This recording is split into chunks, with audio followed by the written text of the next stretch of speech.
Hello and happy Friday. Galderma just announced that they now have FDA approval to use Sculptra in the cheek for fine lines and wrinkles, and really just to revolumize the cheek. But it makes us kind of take a step back as to how we got to this point. We've talked a little bit in the past about FDA and FDA approval processes, and when we talk about soft tissue fillers, and what essentially happens is when a company comes to market with a product, they have to pick an area that they do as a one area study. And most of the time when we're talking about the hyaluronic acid products, those are things like nasolabial folds. That was things like Juvederm family of fillers or the Restylane family of fillers, and Galderma represents or produces the Restylane family of fillers. But they also make something called Sculptra. Now, Sculptra is something called PLLA, or poly-L-lactic acid, which is used to actually stimulate our body to create collagen of our own. And the beauty of that is that it works for up to 2 years.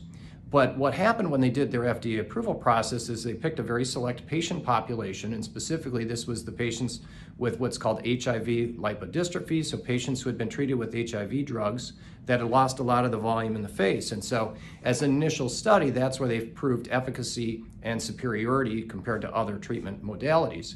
Well, over the years, we've often used products off-label, and we've been doing that for a very long time with a wide range of fillers and or Botox or neurotoxins. So we do that and have been doing that for decades, to be quite honest. Well, Galderma has now come across the process, or they essentially have gone through the work to get FDA approval to now use those in the cheek. And the concept is, as we revolumize the cheek, we can actually not just get the benefit of the volume itself, but it also stretches the skin out. And so by reinflating the skin, we go from the analogy of going from, let's say, a raisin to a grape, where the skin itself becomes softer and more supple and more smooth along that process. And that's another way that we see value with Sculptra. As we were saying before, we've been using Sculptra for a very, very long time. And so we use it. It's a really great product for very soft, very kind of integrative revolumization of areas, whereas the temple, the cheek, the submalar hollow, even around the perimandibular area.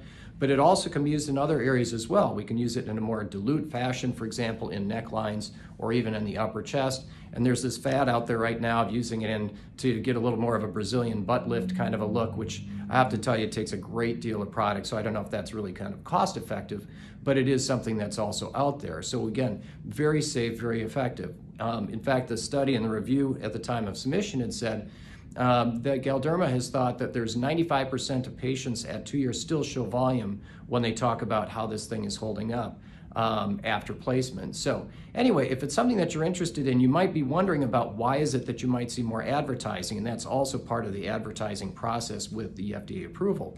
Once you get approval, you can advertise it. So you may be seeing a little bit more about Sculptra.